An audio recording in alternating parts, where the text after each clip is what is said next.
Les systèmes de relations linéaires ou les systèmes d'équations linéaires sont composés d'une paire de droites dans le plan cartésien. Allons-y à titre d'exemple avec les droites bleues et rouges qui sont ici. À partir du moment où j'ai deux droites ou plus dans le plan cartésien, j'ai ce qu'on appelle un système de relations linéaires. Puis comme chaque droite se traduit par une équation du premier degré à deux variables, y égale mx plus b pour la forme canonique, à ce moment-là, je vais souvent parler de système de relations ou d'équations linéaires. Les quatre types, donc. Le premier type, c'est-à-dire la première configuration que les droites peuvent prendre, c'est d'être parallèles. Donc, je peux avoir deux droites parallèles, peu importe comment elles sont. Supposons que je modifie la pente d'une droite ici et que je modifie la pente de l'autre droite ici. Les droites sont parallèles. Ce qu'on va remarquer quand deux droites sont parallèles, c'est qu'en comparant leurs équations sous forme canonique, on peut voir que les pentes sont identiques. Dans ce cas-ci, c'est moins 0,5. On va donc dire que m de la droite 1 est égal à m de la droite 2. Et ça, peu importe l'ordonnée à l'origine, parce que je peux faire varier l'ordonnée à l'origine d'une droite, elle demeure quand même, on le voit très bien ici, parallèle. Donc, la pente ne change pas, seule l'ordonnée à l'origine varie. Alors, premier critère, lorsqu'on voit deux équations de droite, est-ce que les pentes sont identiques ou non? Si elles sont identiques, on sait qu'elles sont parallèles. Si elles sont parallèles disjointes, c'est le premier type, l'ordonnée à l'origine sera différente, forcément, puisqu'elle ne passe pas au même endroit sur l'axe des Y. Or, le deuxième type de droite parallèle, c'est les droites parallèles confondues, où à ce moment-là, les deux équations sont identiques parce que à la fois la pente et à la fois l'ordonnée à l'origine sont identiques. On a donc jusqu'à là un premier type parallèle disjointe et un second type parallèle confondu. Troisième type de système de relations linéaires, c'est si les pentes sont différentes, tout simplement. Alors, dans ce cas-ci, j'ai une pente de 0,5 ou 1,5 pour la droite rouge et moins 0,5 ou moins 1,5 pour la droite bleue. Dès que les pentes sont différentes, on a automatiquement deux droites qui vont se croiser. Je peux faire varier l'ordonnée à l'origine, ça n'a pas d'importance, je vais quand même avoir un seul point d'intersection. J'attire votre attention maintenant sur la solution ici. Je vais revenir à deux droites parallèles,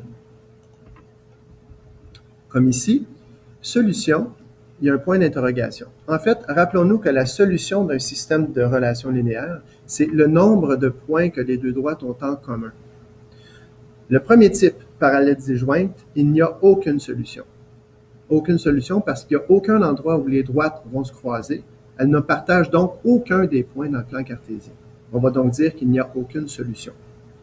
Si les deux droites sont parallèles confondues, à ce moment-là, elles partagent tous les points du plan cartésien par où elles passent, puisqu'elles sont l'une par-dessus l'autre.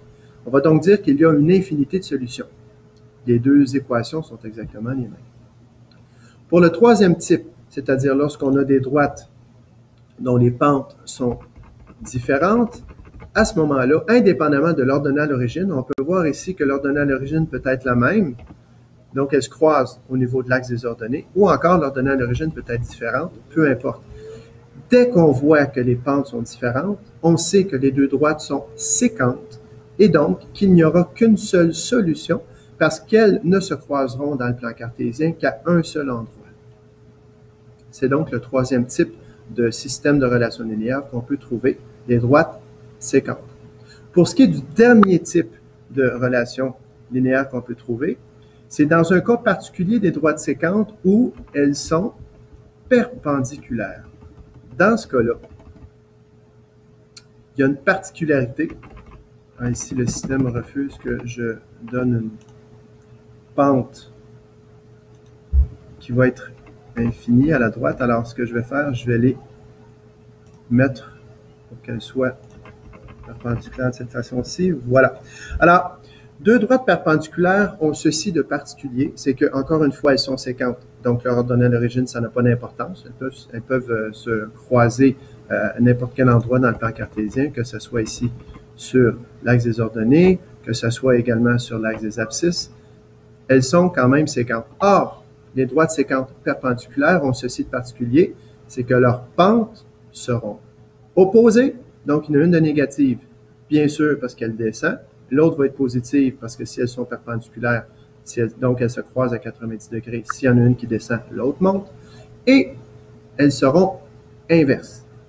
Or, ici, négative, positive, opposée, donc moins 0,5 ou moins 1,5.